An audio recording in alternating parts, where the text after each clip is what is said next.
Please continue enjoying your lunch, and we'll entertain you. That's a laugh line. You're right. Welcome. It's nice to see you again Thank you very much. after all these weeks. I think the last time we saw each other it was sugar plums and The Nutcracker. Nutcracker, Right. Exactly. It's a different environment.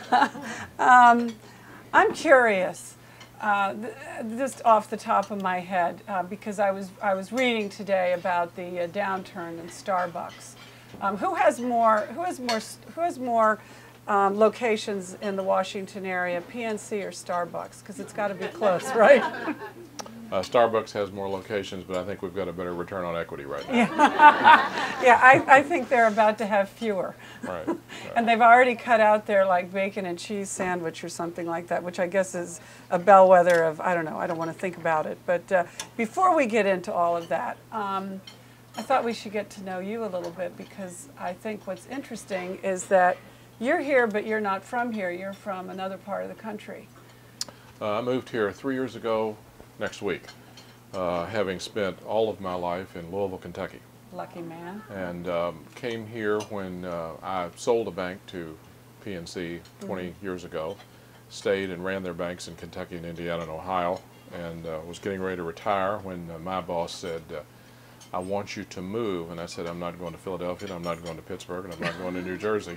Too far north, and right? he said, well, we have a unique opportunity we're working on in Washington. And he said, if it comes about, would you come do this? Because he said, you're the last person in the company who's run an independent bank. And this was a bank that was troubled. And so when we acquired the rigs, I agreed to come up here. And it's been a great experience, personally and professionally. How often do you get back to Kentucky, though? Because Oh, I have a farm there, so I get back, half a dozen times a year, going this weekend. I bet as lovely as the weather is here, I can just imagine what it's like down there. And you say that they told you they had an opportunity here. Had you been watching the Riggs saga? Well, the Riggs was probably one of the most storied institutions in the country. In fact, as I've said before, it's the only banking institution that's in American history books. So it was a hard thing not to entertain. It was interesting in one of the most dynamic places in the country, great legacy, great history, a bit inert, and a little tired, and a whole lot of problems. So it was, the first year was sort of challenged everything I'd done in 36 years. What about your background do you think specifically prepared you for taking this on? I was a lawyer. There you go. A recovering lawyer. Yeah. And one of the things that was most appealing, we had a lot of regulatory problems, we had a lot of issues, and so I spent the first year for the most part dealing with law firms and regulators. Right. And I think that was... What's it like coming into a family bank where the family has strong roots in the area and where the customer base is entrenched, the system's entrenched? What are the challenges? What are the unique challenges of that? Well, it was a challenge and an opportunity. The bank had more shelf life than the family.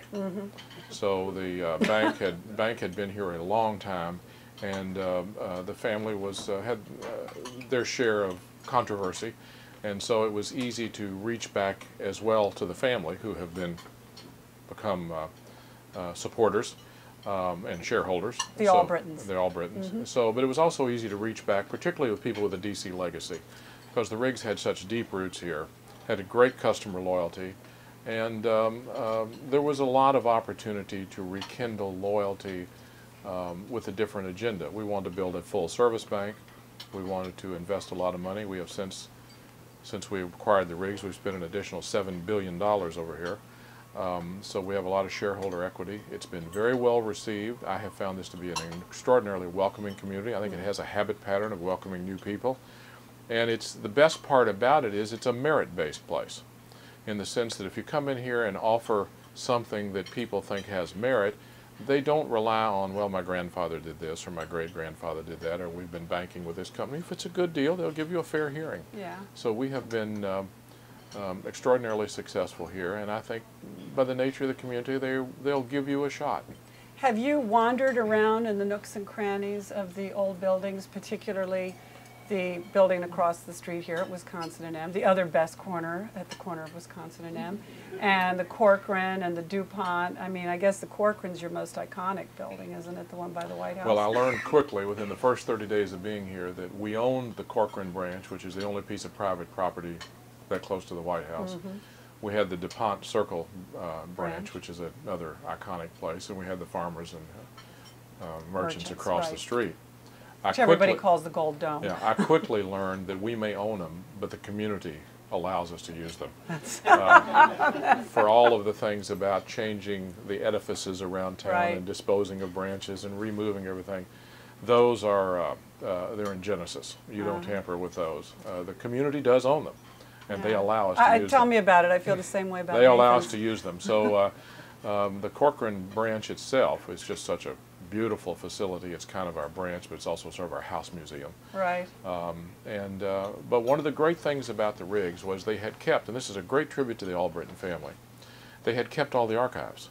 Yeah. So we had archives from the bank from 1803.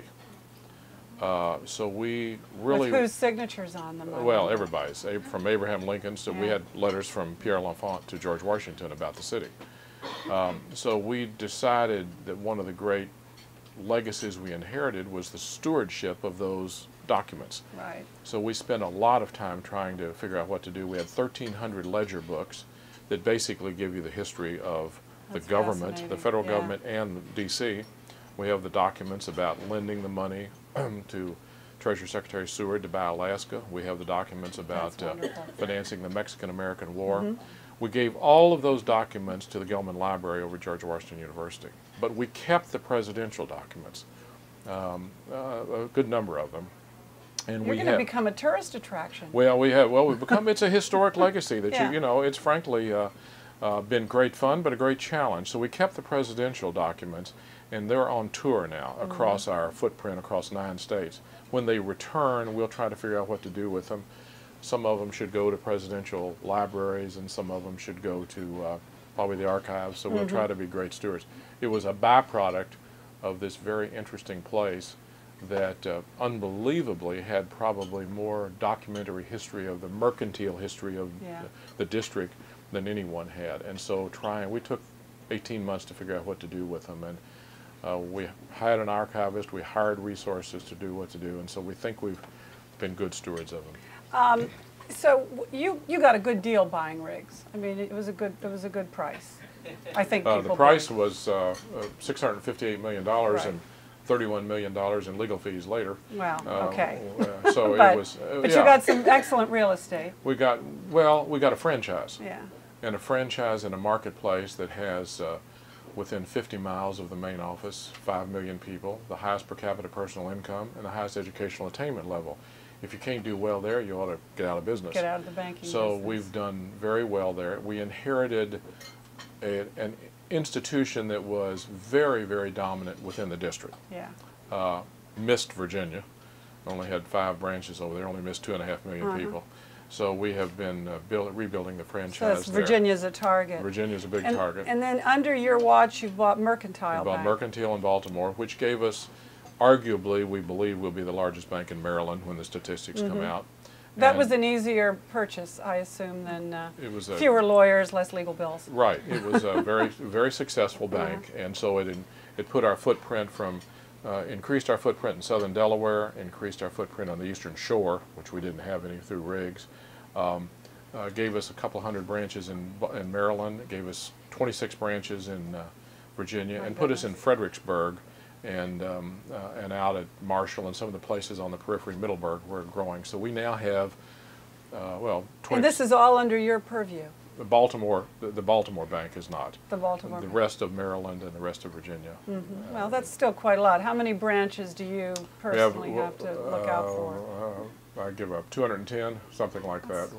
That's a lot. We closed 15 the other day and opened 4, so you know, it's a moving target. Now, I'd heard that you might take down the building you own at, I think it's around 17th and Penn, and put up a new building. Is that going to happen? 800 17th Street, 17th and H. We moved last weekend to 800 Connecticut, and we will be tearing down the 3 buildings we own along 17th and along H and building a new headquarters building. We'll be back in 2 to 3 years, depending on whether you trust the developer's calendar or not.